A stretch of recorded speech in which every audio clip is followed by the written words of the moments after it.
Comment s'est conclue la saison de nos trois Normands en National 2? La réponse dans cet ultime débrief express. L'US Granville doit s'imposer à Choré et en même temps espérer une défaite de Saumur dans le même temps pour espérer se maintenir en tant que meilleur 14e des trois groupes de National 2. Les Granvillais qui vont se procurer la première occasion avec cette tête à bout portante qui est repoussée. Et la réponse de Choré avec cette tête à bout portante là aussi devant le but de Isaiah Hubert. Ça fait 0-0 à la pause et Saumur est en train de perdre 2-0. Il faut une victoire et dès le retour des vestiaires, il y a ce penalty obtenu. Penalty que va se charger de transformer Mathis Cherchour qui permet à l'heure actuelle à Granville d'être maintenu en National 2. Isaiah Hubert qui va sauver une première fois les siens avec cet arrêt sur cette frappe à terre. Puis c'est son poteau qui va sauver les Granvillais. On aura bien l'occasion avec cette tête à bout portante qui est déviée par le gardien de Choré. Dans les derniers instants, Isaiah Hubert qui va sortir l'arrêt qu'il faut pour permettre à Granville de l'emporter 1-0 et d'officiellement se maintenir en National 2 après une phase retour exceptionnelle. Pour la dernière de la saison à Fenouillère, l'US Avranches offre un gros match avec la réception des Girondins de Bordeaux qui peuvent espérer encore accéder à la Ligue 3 la saison prochaine. Et ce sont les Bordelais qui vont ouvrir le score dès le début de cette rencontre avec le malheureux Émeric Dudouis qui marque contre son camp. Ça fait 1-0 après 4 minutes de jeu. Quelques minutes plus tard, c'est Royce Openda qui double la mise avec cette frappe pied gauche. Au bout d'un quart d'heure à peine, ça fait 2-0 pour les Girondins.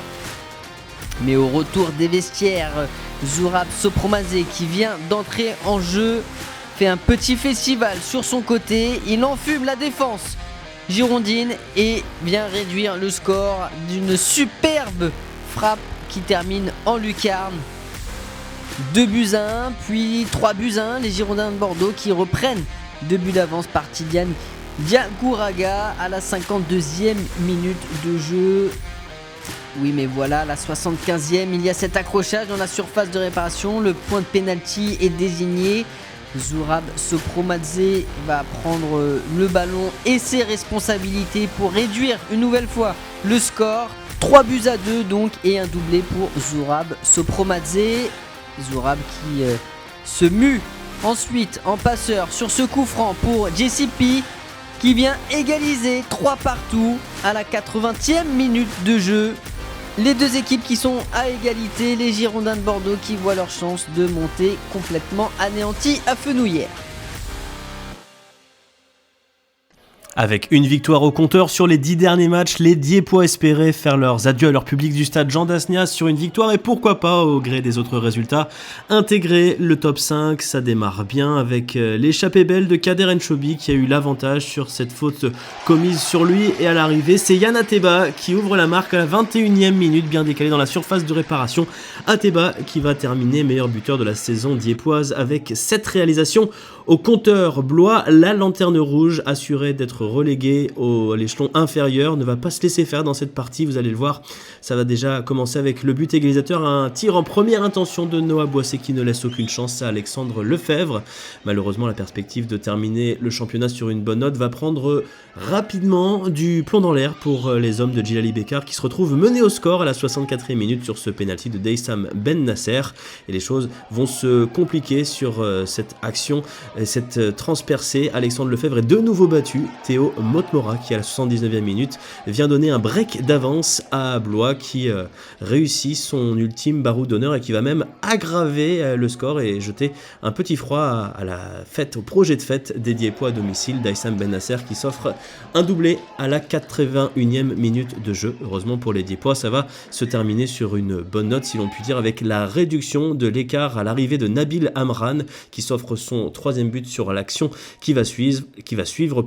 Rappelons que les Diepois étaient promus en début de saison et qu'ils auront réalisé une saison de haute volée en ne quittant presque jamais la première moitié du tableau. Ils achèvent ce championnat à la 7e place du classement et reviendront donc la saison prochaine avec de nouvelles ambitions. C'est l'heure du dernier bilan de la saison en National 2, en commençant par le groupe A. Vous l'avez vu, le match nul de l'US Avranches 3 partout face aux Girondins de Bordeaux. Les Girondins de Bordeaux qui restent donc à la seconde place derrière le Vendée Foot Club qui s'est imposé 2-0 face à Locminé. La victoire forcément de l'US Granville 1-0. Dans cette première partie du classement, le Vendée Foot Club est sacré champion de ce groupe A et accédera à la Ligue 3 la saison prochaine. Les Girondins de Bordeaux sont seconds avec 62 points. L'US Avranches termine à la 8e place de ce classement. Ce qui nous intéresse, nous, en tant que Normands, c'est cette deuxième partie du classement et cette 14e place pour l'US Granville, l'US Granvillaise qui est meilleur 14e dans un championnat particulier donc et qui est officiellement maintenu. Dans le groupe B, le FC Dieppe s'est incliné 4-2 face à la Lanterne Rouge, le Blois Foot 41. On notera la victoire de Chambly 4-0 à Thionville-Lusitanos, le champion de ce groupe B. Le FC Dieppe termine à la 7e place avec 41 points après 30 journées donc. Et dans la seconde partie du classement, le Blois Foot 41, l'US Chantilly et le FC Chambly-Oise sont dans la zone rouge et en attente de décision administrative joueront en National 3 la saison prochaine.